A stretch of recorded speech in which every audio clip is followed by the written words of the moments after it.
Okay, these roses. Oh, the wind is getting the getting the petals. It was huge the other day. Look at these big roses that are going to be blooming. Oh, so stinking pretty. I see some of the little daffodils. I'll need to deadhead those. Oh my goodness, look at these gorgeous yellow. Look at how big that is. It's like, look at that, how pretty. Oh, these ones smell so good. And that elephant ear back there, that's gonna be really pretty too. This will be a gorgeous pink one. And then let me just show you my neighbor's gorgeous roses. Aren't they awesome? Oh my gosh, look at that pink rose standard. They have amazing roses over here. Gorgeous, gorgeous bushes. The bananas are leafing out.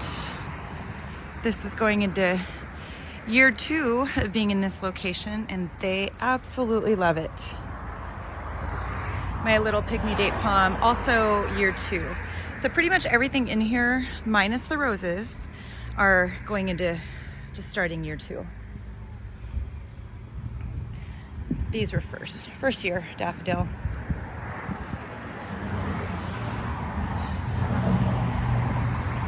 Oh, those ones are gonna be huge. I love that. So stinking pretty. Got some banana pots there, and those ones are leafing out as well, underplanted with all sorts of stuff. Another elephant ear. More roses. These rose plants have been here. I think we started planting them probably year 2 of living here. A few of them are a little bit younger, but most of them have been here for a long time.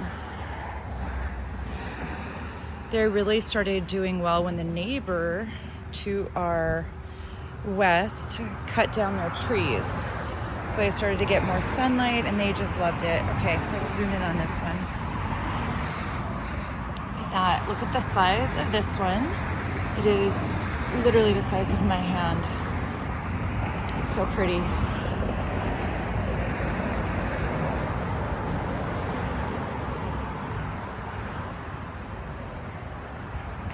So we have had lots of extra rain this year, more than what we're used to. And my roses have had so many aphids on them.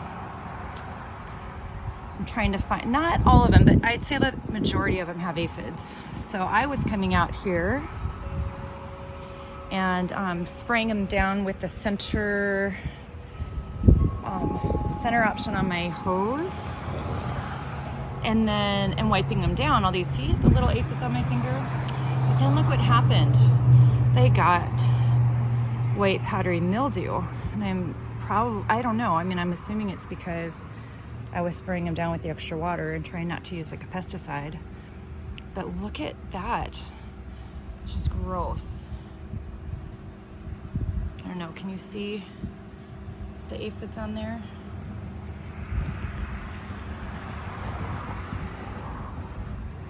This one has it the worst. This is a red and white rose. It's really pretty when it's in bloom.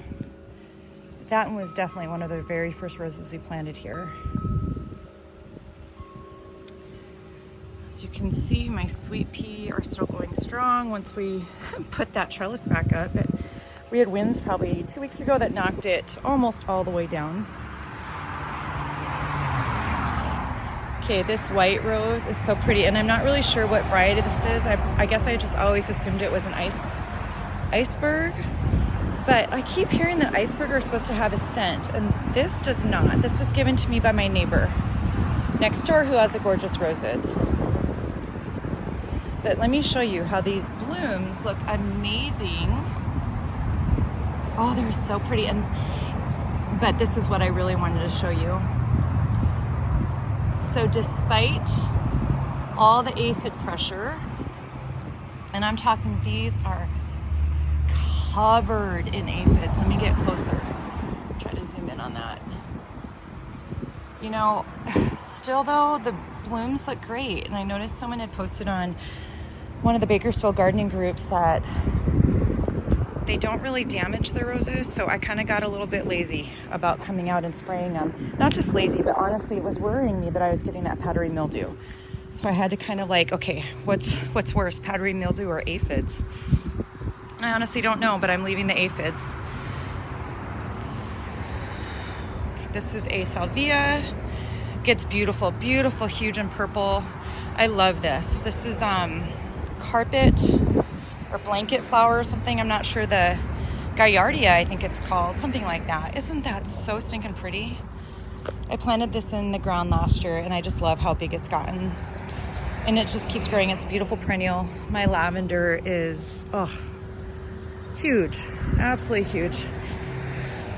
These are some canna lilies that will start blooming. I cleaned it up really good, pruned them all the way back.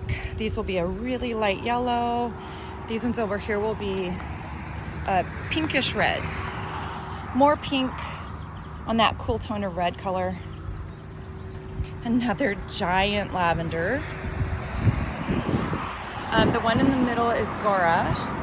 And that plant, despite everything I've ever read about it, where it says doesn't like to be transplanted, it has loved life. And this plant has been transplanted so many times, and it does get a deep taproot. And I know for certain that I have never ever gotten the full taproot out. However, it still survives. It is such a hardy plant.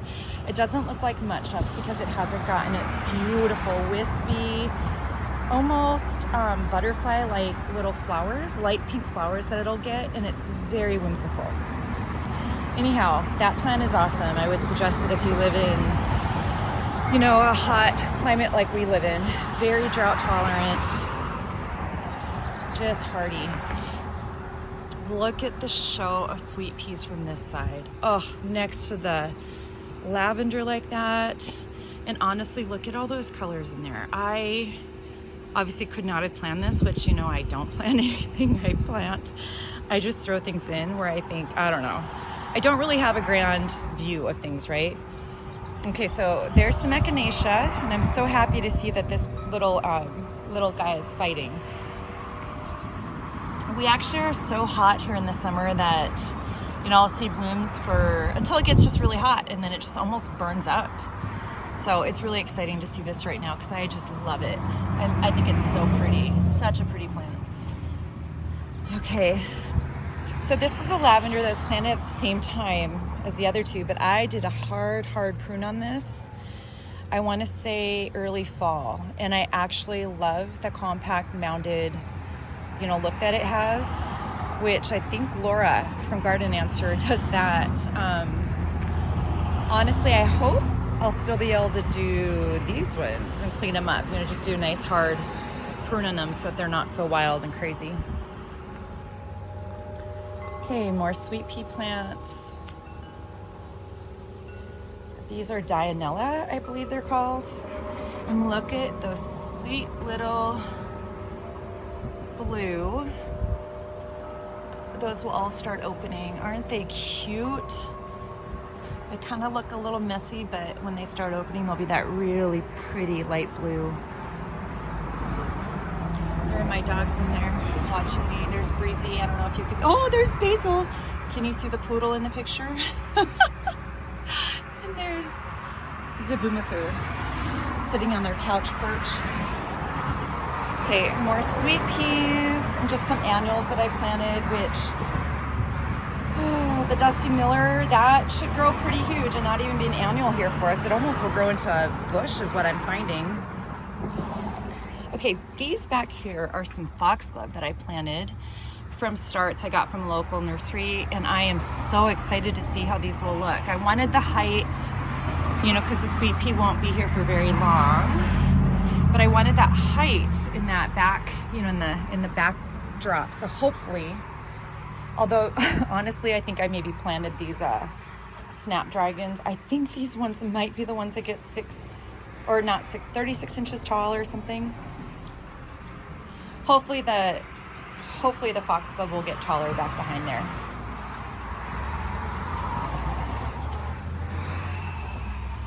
Okay, I'm gonna back up a little bit. So these are some succulent pots that I put up here a year ago. I've never done well with succulents until now. And they are not on water. I maybe will give these water like once, I don't know, not very often, like once every month or so. And look at, it's actually, I haven't even seen up here, so this camera view, because it's so tall for me to see. Hopefully I'll be getting to see something when I watch this video again. But they're getting so beautiful. And the nasturtium that hangs, so that will be opening. Let me get this dead. This leaf off of there that doesn't need to be there anymore. Another one that's flowering. So this has encouraged me because I have more of these little planters I got from the 99-cent only store a year ago. And I'm actually gonna set some more of those up for my backyard on my lean-to. Okay, this is where I'm gonna back up. These are banana pots, and you can see 2 of them are leafing out already, which is awesome. I have no doubt that the 3rd one will leaf out as well. If not, I can cut it back. But these are gonna be beautiful, and it makes such a pretty tropical entrance. There's another one. And these pansies, look at these blue pansies in that blue pot. And the dianthus, sweet alyssum, which smells heavenly. I think everyone should try to plant sweet alyssum. I wish I could plant it more. So these ones haven't leafed out yet. They don't get as much sun either. I'm hoping these will. If not, I will take out those bananas and put in some new ones. I've got a forest of them in the backyard. Elephant ear. Okay, and these beautiful pink azaleas.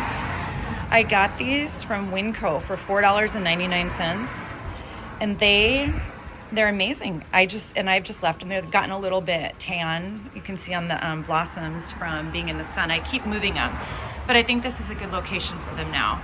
I will be planting these into the ground so that they will come back every year because they're absolutely stunning flowers. Okay, I'm gonna walk into my entryway.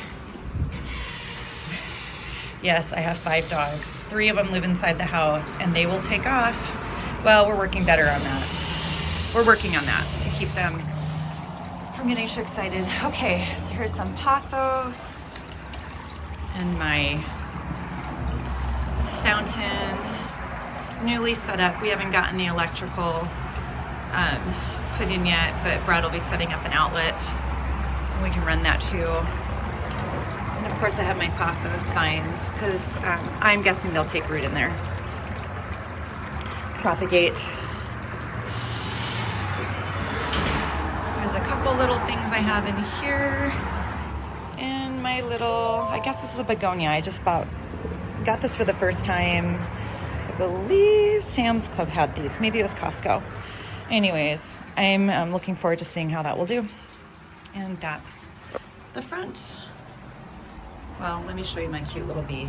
Isn't that adorable? That was a Christmas gift.